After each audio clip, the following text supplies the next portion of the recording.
Mayong buntag Subo, mayong buntag Central Visayas. Kini na usab si Rob Cabardo o welcome sa atong ikaduhang episode sa atong face-to-face kapihan sa PIA karong tuiga 2023. Kundi in live na karon sa atong buhatan sa PIA Region 7 o atong makauban natay mga karong adlaw atong tukion ning kabahin sa bago lang gipasar nga balaod kining Republic Act number 11934 o mas na ilang SIM card registration act. O mayong buntag po sa atong mga followers and viewers, kundi makita kanila sa atong Facebook page, live data karon sa Philippine Information Agency Region 7. And also, we would like to acknowledge po the presence iubanan ta karon sa atong mga local media partners. So, sa atong mga viewers and followers diha, ubanin ninyo ni among episode karon, among programang Kapihan sa PIA karong adlaw.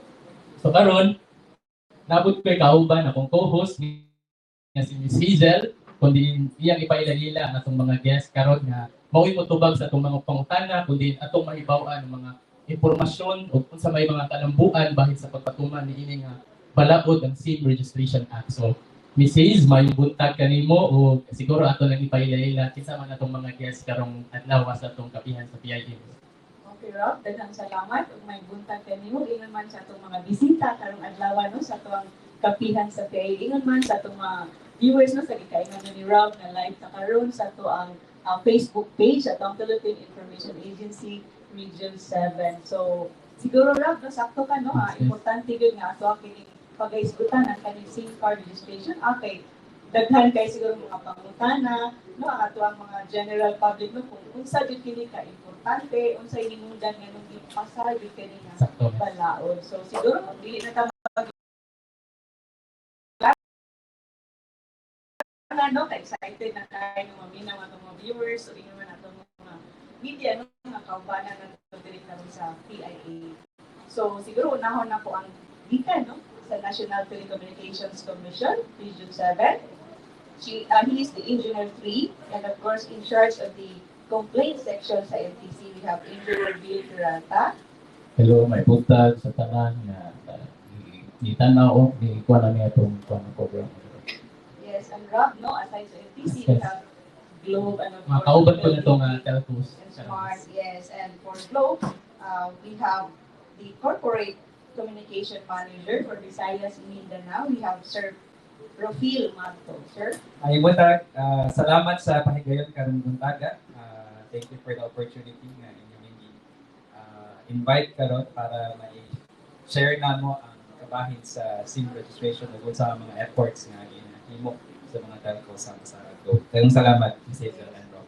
Thank you, sir. Thank you, sir. And of course, no, we have from Bill, BT, and Smart Group Corporate Communications, we have the Visayas Relations Head of Stakeholder Management Team. We have Miss Marilo Bocotano. Hi, ma'am. Hello, Ma'am Hayes. Nice seeing you again. May buntag and Senior sa tanan natin mga viewers and followers sa PIA 7. And we are very thankful nga gitagaan ta ani nga opportunity to share kung sa mga kinahanglan o angay nato mahibaw-an about sa SIM Registration Act. And labi na ang unsa ka importante nino kay because it will help the public to be protected against katong mga binuang like scammers or fraud using our text or calls, no? So, dito din yung discussion karong buntag.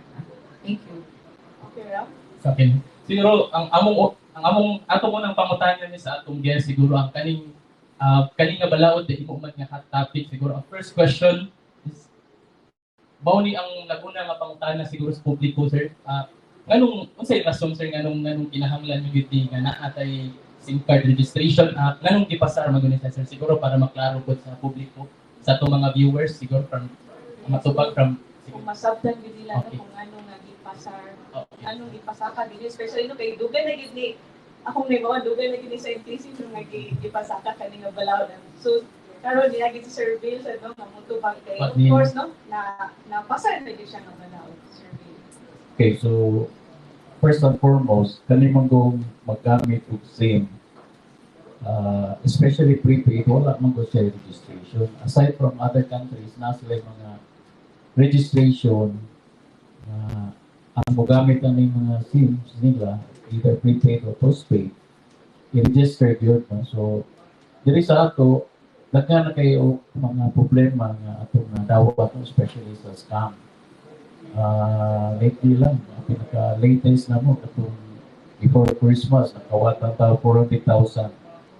So, tungkol sa scam. So, muna na, excited tayo na i-register na yun yung atong SIM. So, ang kwan lang, ang kwan lang siguro sa mga holders, na mahadlok sila ma-divulge sila ng information. So, ang pasalig sa gobyerno or sa mga telcos na ang ilang information is kuha na siya kanang secret. So, dili siya pwede i-divulge. Sila mo sa mga daot, kaya naman tayo data privacy law, na dili pwede i-divulge yung information without the issuance of a court order. So, kung may court order, pwede na. So, wala tayo kahadlok na nanong i-register niya itong SIM. Kung wala na tayong ginawa, katong hadlok siguro na nang ginawa. So, kung may ginawa na, nanong hadlok na. So, ang ato lang na mabutang nila to sa right perspective na kita ni user, we should be responsible in our using the SIM, any communication facilities. So, muna siya ang reason. Nag-start ang implementation or kaning ang mandate na kinahanglan na nato i-register ato mga SIM last December 27 last year niya. Karon sir, musta so far ang atong implementation sir? So far so good. Wala na ba tayo na-encounter ng mga nagkukakulian? Wala man, gagmay raman na ibang tungod siguro sa kadaghan ng dungan o pa-register ang ilang system sa ang registration mo dili sa among office, but sa mga respective telcos na asa sila nga nagamit, no? So muna ang problema lang is kanang magdungan kunang dili na yung gasol masupo makuha rin sila. So ayaw lang mong kakuha tungod sa volume ba. Imagine kung magdungan 1 million sa usa lang anak nga instance, di ko na masod ang imong kuha magbuwat yun ka. So and second yan, usa sa dako na problema po kanang pag-upload sa imong photo. So when you take photo, kinahanglan i-upos lang ang imong megapixel. Kaya kung dako man iyang naman siya requirement sa iyang pila ka MB imong i-upload. No? Hindi mo lapas og 2 MB.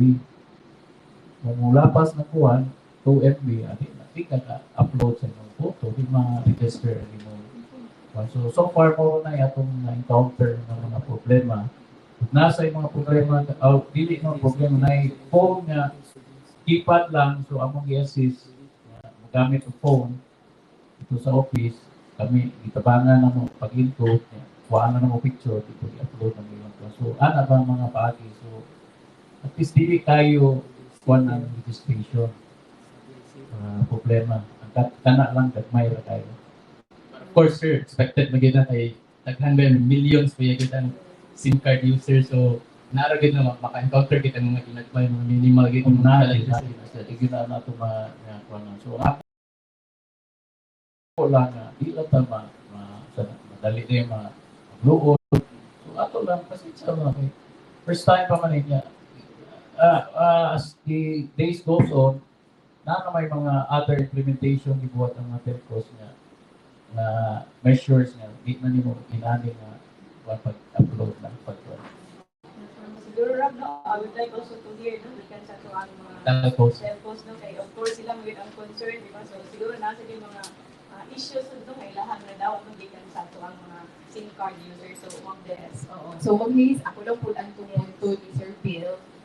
Yeah, admittedly, pag-permero yun, no, kay, I think it's a good indication na ang mga tao, ganahan yun mo willing and to abide by the newly implemented law. So, naata yung mga kakulian sa first implementation nato, especially during December 27, but sa Smart, we made sure na i-improve and pa nato panindot pa ang experience sa atong mga customers. So karon medyo paspas na dali na ta maka-receive sa atong OTP and then easier good ang steps to make sure na easier ang steps para dali nimo ma-register. For example, sa atong postpaid, sa imong notification just have to text yes to 5858, automatic registered na dahil ka na dahil kay confirmation message na registered ka for postpaid. For prepaid mo na we wanted na mas indot and mas maayo ang experience sa atong mga customers in terms of registration.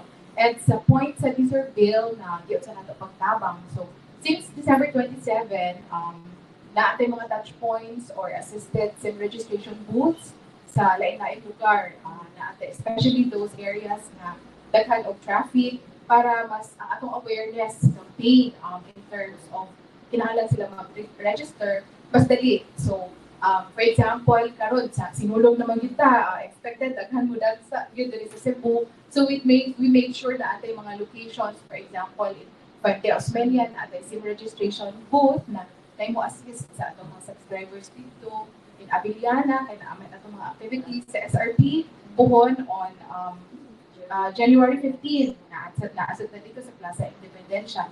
In the other parts of the country, for example, sa Iloilo, daghan natang mga touch points dito na mo-assist sa atong mga subscribers. And kato para maiwasan nato nga magka-problema, mo-awhag gid ni sa ato ang mga sa publiko, sa atong mga SIM users na magpa-register tayo. Dili ta maghulat sa end or sa deadline, no, nga magka-problema nga mo search na po niya ato ang musulod sa platform. So if you have time, dali ra gid kay siya, paspas na gid siya karon, pa-register na gid dahil ta. Thank you, Ma'am Beth. Thank you for that very comprehensive comment on this. Ako lang dugangan no ang giingon ni Sir Bill kanina sa motivation, on sa inspiration to come up with a SIM registration app.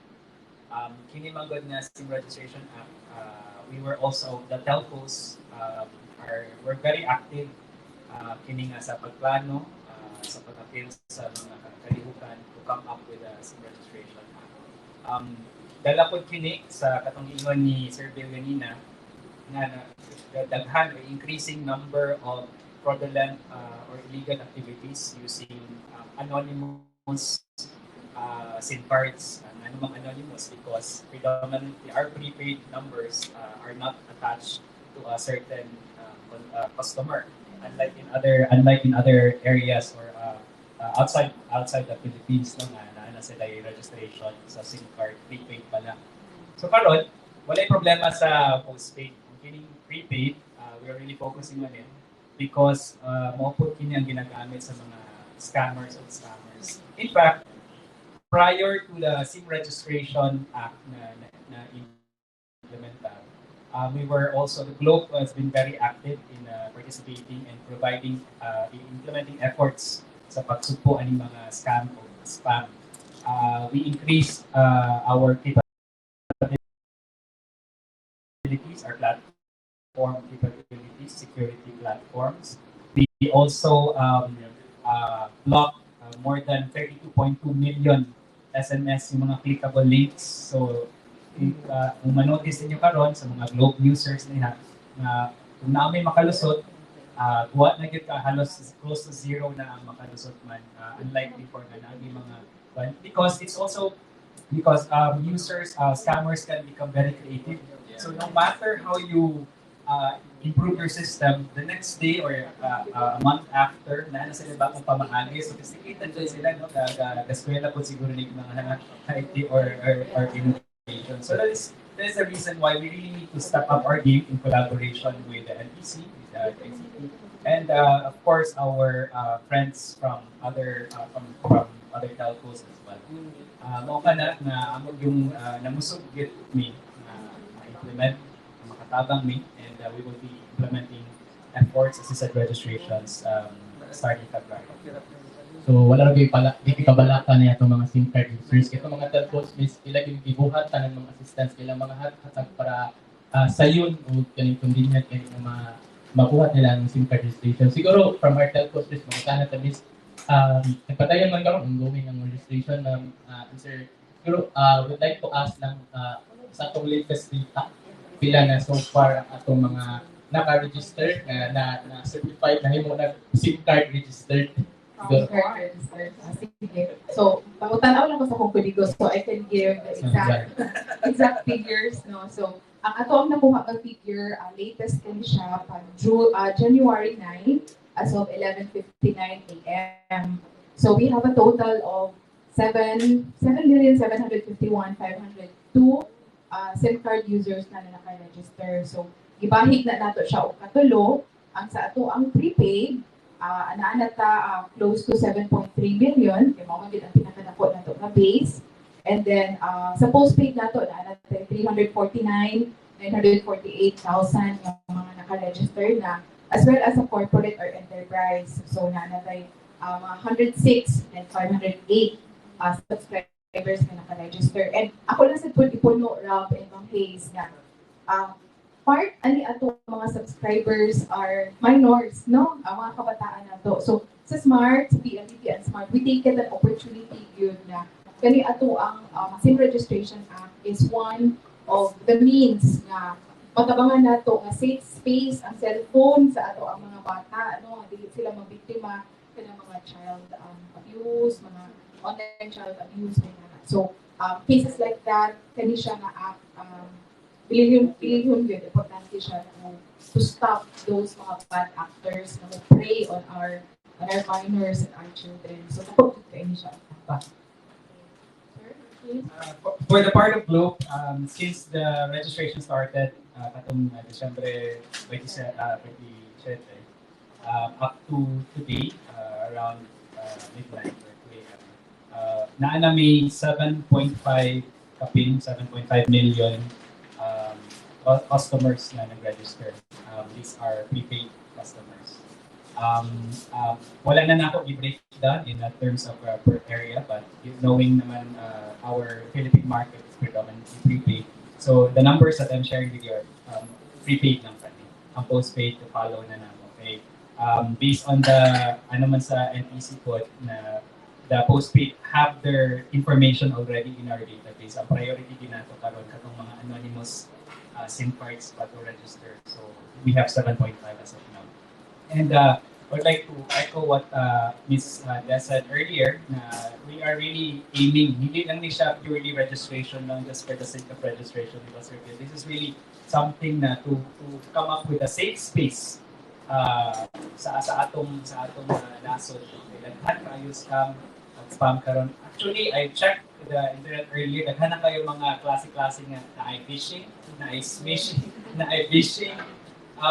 Daghan kaayo, and most probably in the future mo daghan ka din siya. And this is the SIM Registration Act supported by the telcos. Is really the best way to support and to make our country as safe as possible.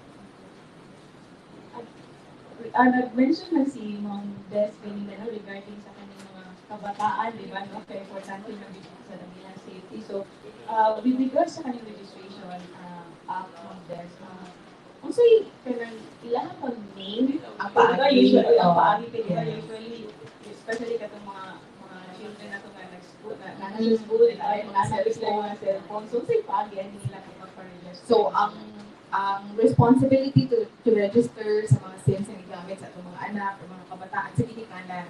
So, ang ginikanan mo ay kumarehistro. The same process, ihapon musulod ka sa ato ang portal, and then ikaw ang imuhang under sa imuhang pangalan, ang SIM sa imuhang anak.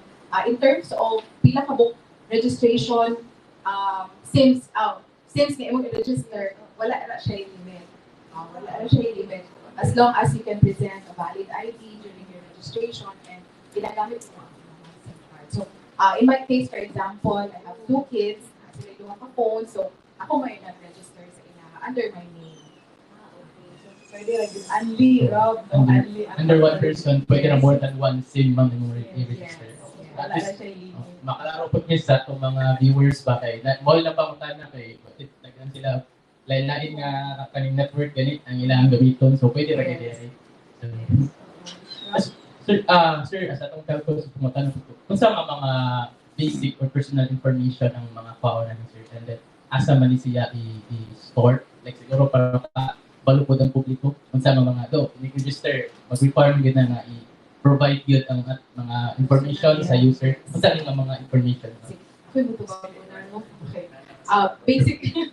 So, basic lang yun, kumpleto ng pangalan, imuhang address, gender, and then imuhang birthday, address, and then kinahanglan na dito na ay valid ID or sa ID ang naani mo para imuhang i-present. kinahanglan man nimo siya picturean.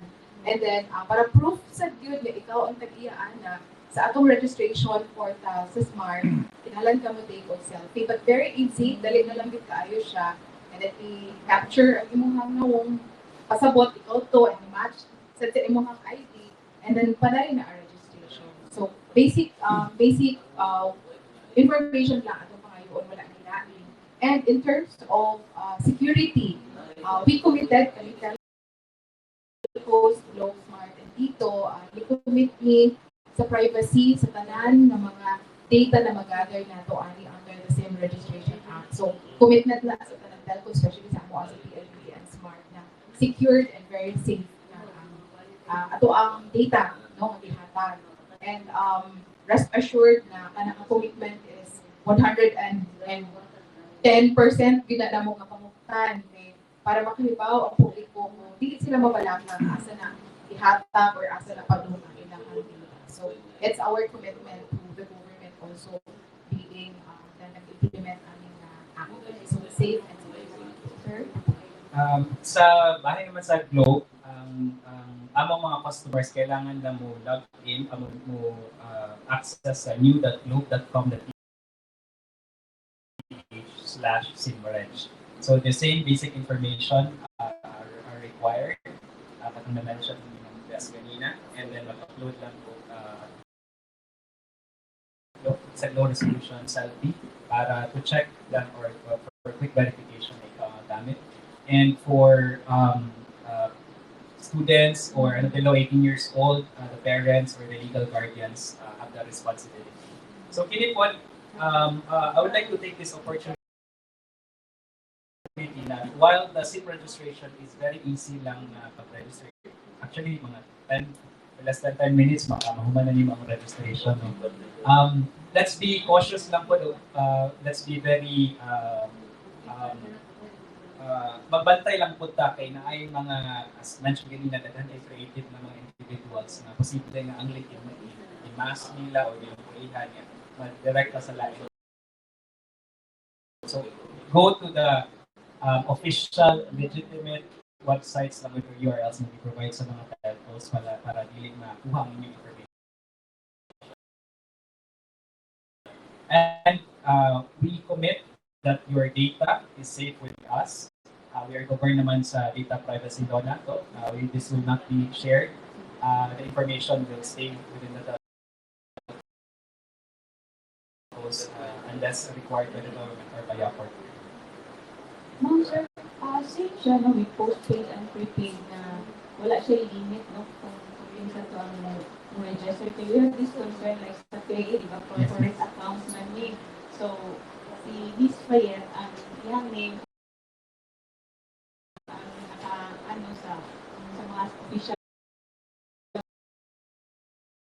phones na mo. So, iyang name lang sa kanamong gamiton. Oo. So for our corporate and enterprise, ang ato ang SIM registration, pinaagi sa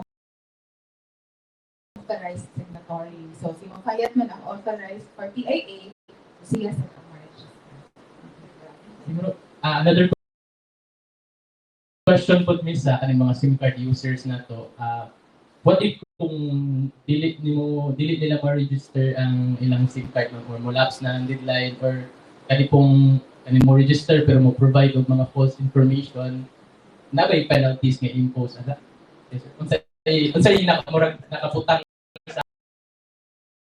sa balaod sir nga katong mga patak kanang ibutang information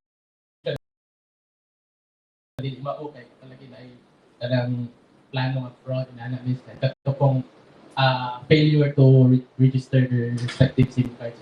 So, under the law, kung di ka mag-register within 180 days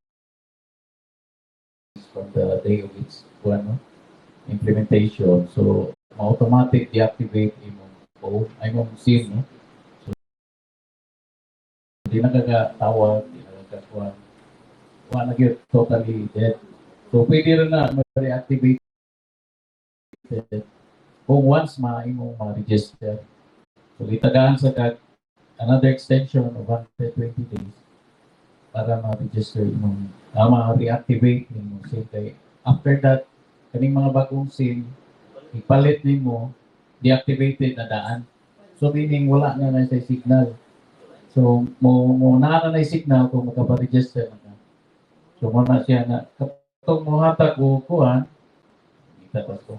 False information na ni siya no. Nasa law na nay priso. So nay imprisonment of 6 months to 2 years na nay fine 100,000 pesos or not more than 300,000 pesos. So, muna yung itong banang batayan.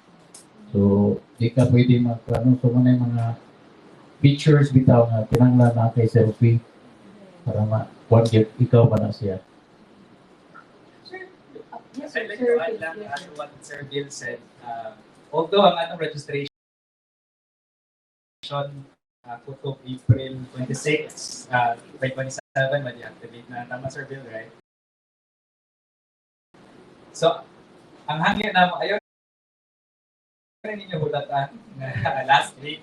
Kaya ang common behavior ba sa mga Pinoy kay first week o last week, so bahala na in between. Planuhan ninyo ang inyong registration. Sama sa kini sa pagplano sa inyong daily exercise or daily diet. 10 minutes lang gani or less than 10 minutes na registration. Hindi kailangan magmadali. Pwede ninyo i-register anytime of the week.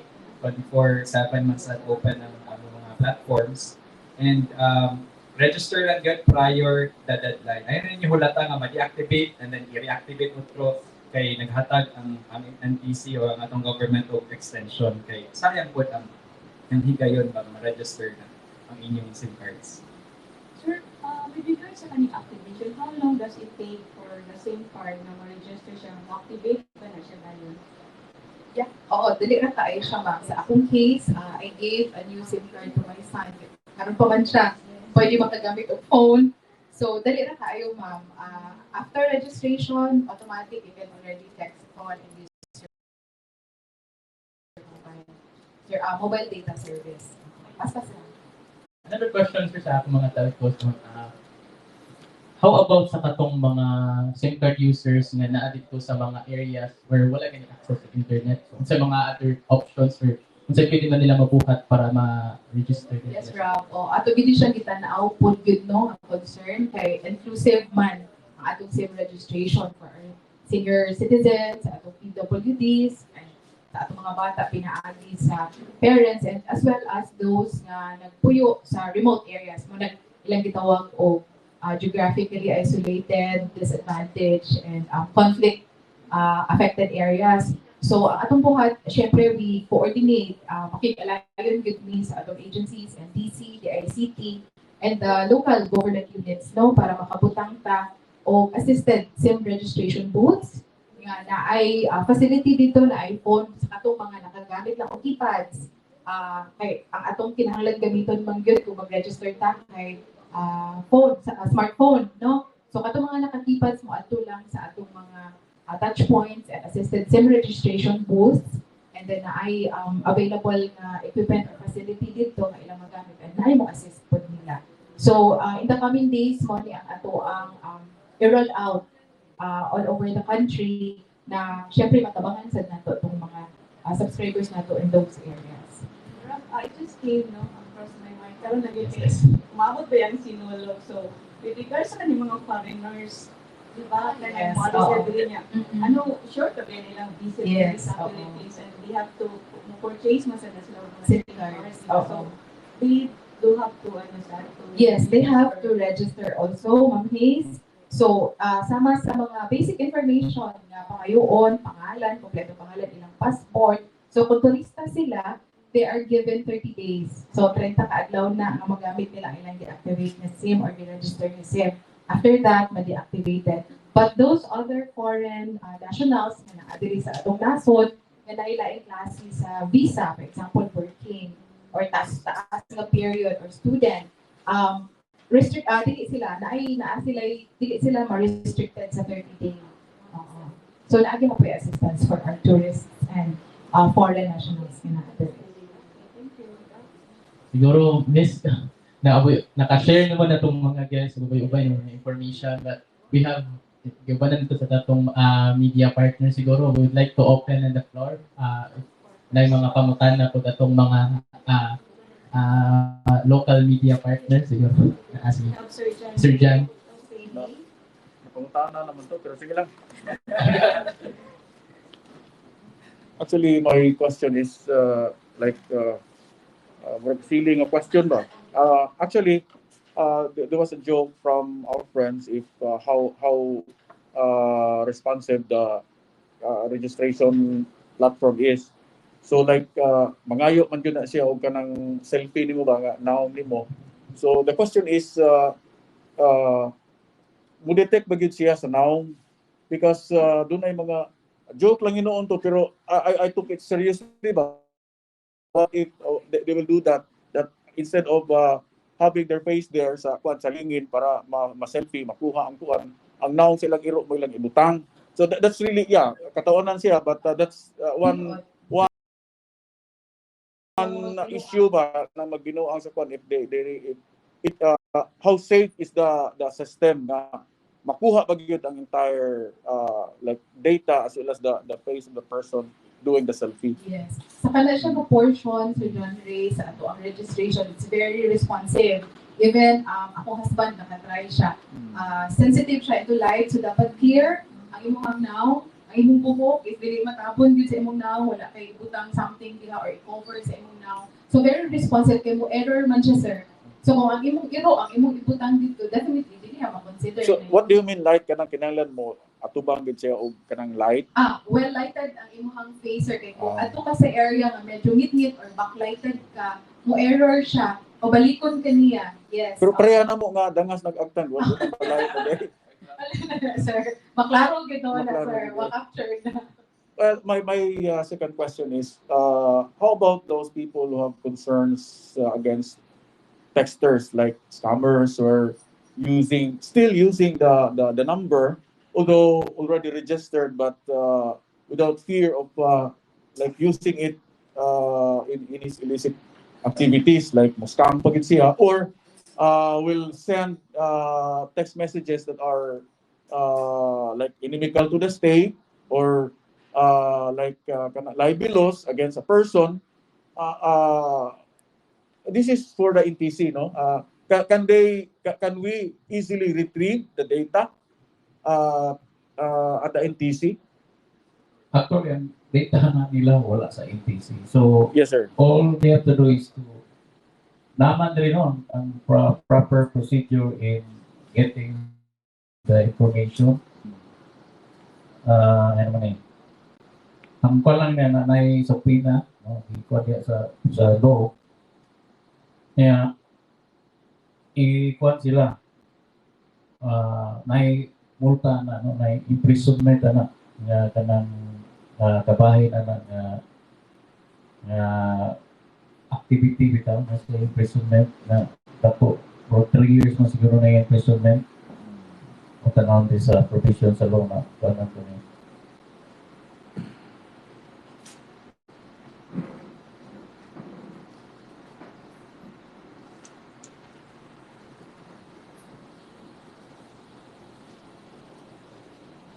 So, muna yung ikuan sa law.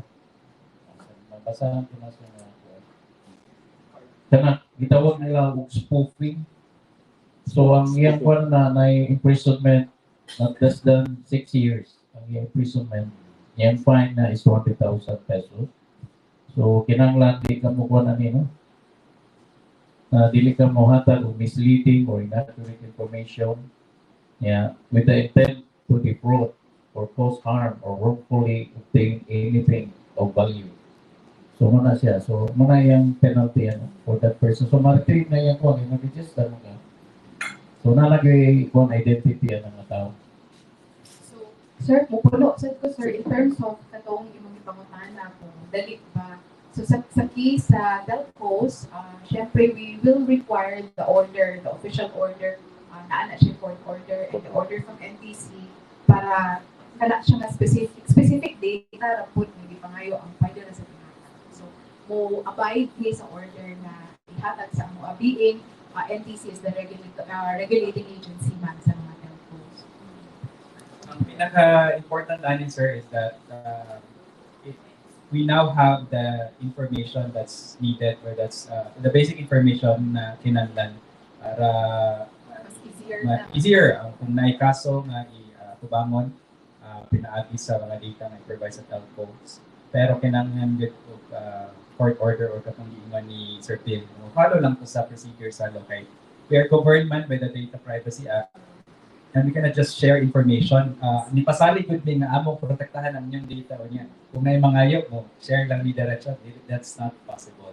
It has to follow the law, and we will abide by the memorandum or any orders given by the court or the NTC.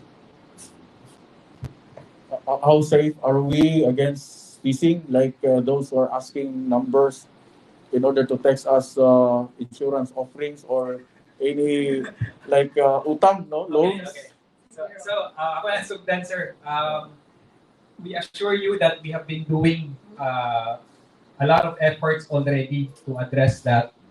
And so far, as of October last year, our figures have been 3.2 million clickable links have been blocked by Globe alone in just a matter of 2 weeks. Nag-implement namin itong new procedure to block the clickable links. If you notice, wala na yung kasulod ng mga kuwan. Kung naamay makalusot, gina-update pag yun na ang filters sa Globe every day.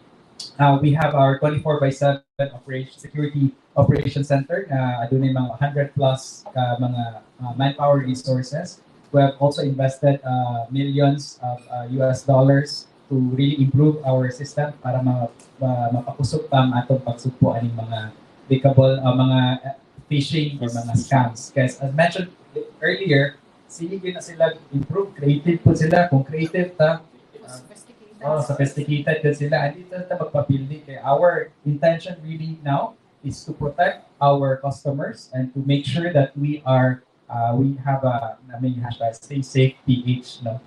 Na safe ang atong nasod sa mga ingaling ng mga illegal na kalihukan.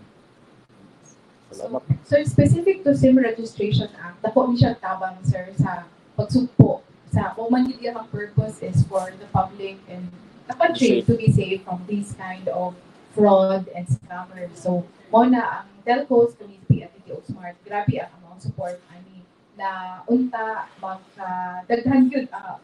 Hopefully everyone SIM users mo register gyud para sa ato ang safety.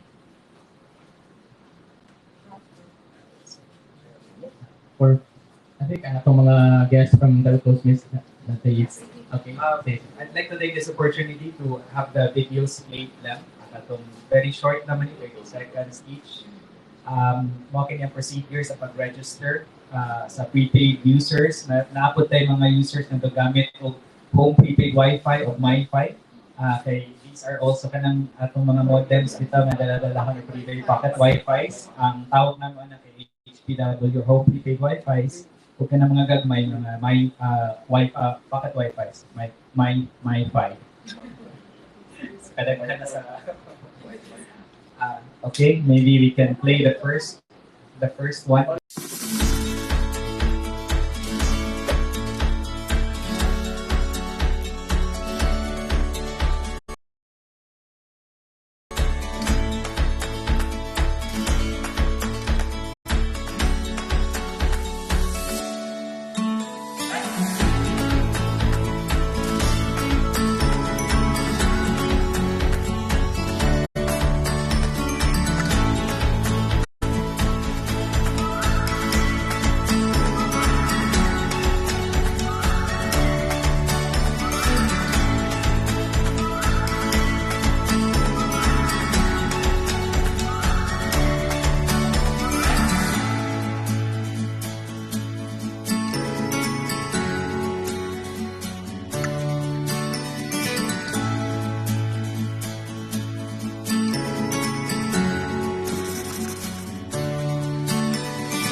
So, mao ko itong mga pamaagi, ang mga pamaagi sa pag-register atong SIM. So, sa mga SIM card users diha, so, mahimo i-register na inyong mga SIM card. Kaysa masigingin sa itong mga guests from telcos, it will only take 10 minutes, less than 10 minutes. So, hinaot nga, dili na ka magpaabot na ato pas deadline kay, okay, para to avoid sa COVID minutes. Puno sa Kuro, Yes, ma'am. di ba sa for smart subscribers mo, lagi ka sa https /smart.com.ph/simreg.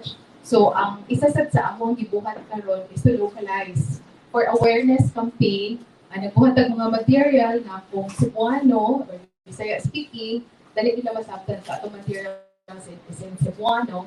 And then, aduna tayo Chavacano, for Mindanao, Hiligaynon, and Waray. So, mo na siya. At least, mas relatable, mas dali naman good nila masabtan o niya, mas masabtan dahil especially dito sa mga layo na nga lugar ba. So, mo na siya. Later, akong ipakita ang mensahe po gikan sa amo ang Group CorpCom head na mag-auhag sa ato ang public to really register now. Dili na ito maglangay-langay. So, si Ms. Kapihan. Ini-encourage po natin ang lahat ng ating subscribers for both postpaid and prepaid na mag-register na kayo ng kani-kanilang mga SIMs. Huwag na po tayo mangamba. Simple lang po ito. Convenient, rewarding, at inclusive. Kasama na rin po riyan ang mga persons with disabilities, those with special needs, at yung pong mga may 2G or 3G devices, meron po tayong tinatawag na assisted SIM registration process. Magtungo lang po tayo sa pinakamalapit na smart stores or sa aming on-ground booths and touch points. At doon po kayo tutulungan ng libre ng ating sales personnel. Gusto lang po namin linawin na libre po itong assistance na binibigay natin, at dahil may mga napabalitaan na rin tayong mga humihingi ng fee sa pag-assist, naku po, bawal po yan. So magtungo lang po kayo sa pinakamalapit na smart stores, booths at touch points at humingi ng tulong for free to register. Libre po yan. Maliban dyan, huwag na kayo mangamba. Dumaan na po ang ating SIM registration process sa masusing cybersecurity checks, sa data privacy checks. So subscribers, huwag na po kayong mag-atubiling mag-register. Your data is safe. At bukasya po natin sa Smart ang consumer protection for both adults and our children online, preventing the scammers and predators online. Added help po ito for our cybersecurity efforts na puksain ang OSAE cases na patuloy na laganap ngayon sa Pilipinas, yung mga tinatawag na online sexual abuse and exploitation of children. Mahigit kumulang 500,000 na rin na child abuse links ang nabablock namin. And we've also blocked 1.3 billion attempts to open child abuse content as of November last year. At ang SIM registration process ay sa tingin namin ang tuluyang makakapagpuksa at magbibigay ng karagdagang proteksyon para sa ating mga kabataan. So two-pronged po siya, whether you're an adult or child, providing safe spaces online from the scammers and the predators is part of our commitment to better our customers' experience. So mag-register na po tayo, wag na po tayo mag-atubilit, maghintay pa. Ngayon na, mag-register na po tayong lahat.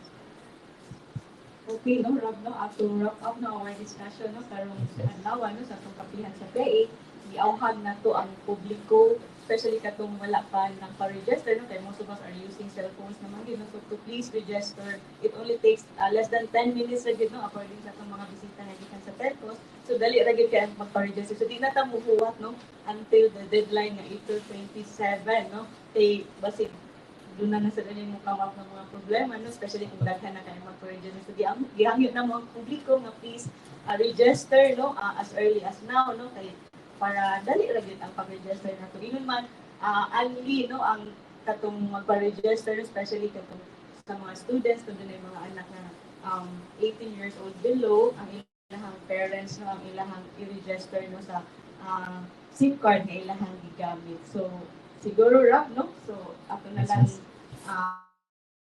pangayuan o closing statement ang atong mga bisita kay murag napupos na gyud ang oras Time atong for pagihang. just to top off our episode na to karon siguro. Yes, so unahon siguro nato si Engineer Bill Peralta sa NTC, Sir Bill.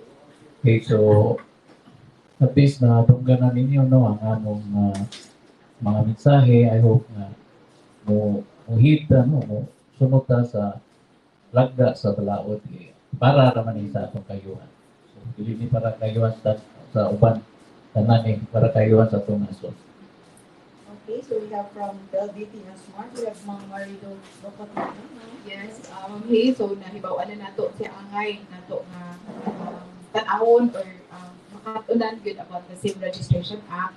And kami sa PLDT at Smart, we commit to the support sa pag-implement ng SIM Registration Act, and we also commit to the safety sa data na inyuhang ihatag paagi aning SIM Registration Act nato, no? So that's a commitment that we really hold dear, at amo gid siyang ipatuman. And again, balik-balikon gud na mo og awhag ang mga public atong mga customers karon nga register now, dili ta muhulat na mo end na aron wala na lain pa nga mga inconvenience nga ato ang ma-encounter, no? So just visit our portal sa SIM registration, and naatay daghan nga mga assistants nga pwede tukulan atong mga assisted SIM registration booths, atong mga touch points, even atong mga partner nga sari-sari or mga stores ato na silang gitudloan sa on-food pag-assist ang ilang mga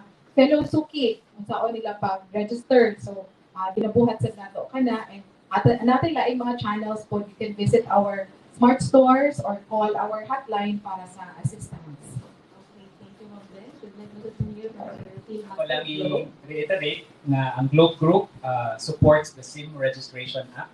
Kung among giawhat ang tanang naminaw karong adlaw sa among mga fans sa PIA Region 7 nga mag-register, planuha ang inyong registration. Putok April 26, ayaw na hulata ang deadline para nga ma-deactivate pa ang inyong SIM card. Para sa mga Globe customers, agto lang sa new.globe.com.ph/simreg, no? Doon na nadato tanan ng mga instructions kung saan pag-register. Kung ayaw ka pala para sa mga customers namo na nasa mga labing lugar na isod ang signal or walay internet connectivity or gamit pa ang keypad phones, kay naatay mga nagkalain-laing assisted registration sa nagkalain-laing mga lugar. Officially, we will start by February of this year until April, and maybe it will extend depending on the mandate of our government partners. So, among hangyo, suportahan nato ang SIM Registration Act kung magtinabangay ta para mahimong mas safe ang atong nasod.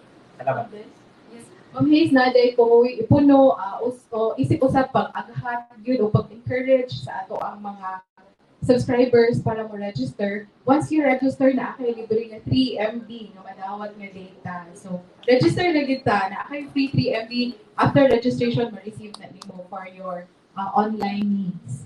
Yes, no, avail lang mo sa gihatag ng 3 MB. Yes. Additional 3 MB. Okay, Rob, before ka mo end sa itong kapihan sa PIA, your PIA 7 family would like to greet you. No? Happy birthday to Rob. Birthday, Rob. Salamat. Thank you. Thank you, PIA 7. Happy birthday. Thank you, miss. Thank you, ma'am. Yes, sir. Thank you, miss. So, daghang salamat sa atong mga guests karong adlaw, silang Sir Bill, Sir Rufel, and Ma'am Marilyn sa paghatag og higayon, maghatag og mahingdanon nga impormasyon. So, and that ends our kapihan sa PIA na hinaot mi nga adto na kamay naputlo nga mayong impormasyon. O hantod sa sunod na sad nga episode ning atong programa. Once again, kini si Rob Cabardo o among kauban. Iniusap si Hazel Gloria. Philippine Information Agency Region 7. Daghang salamat.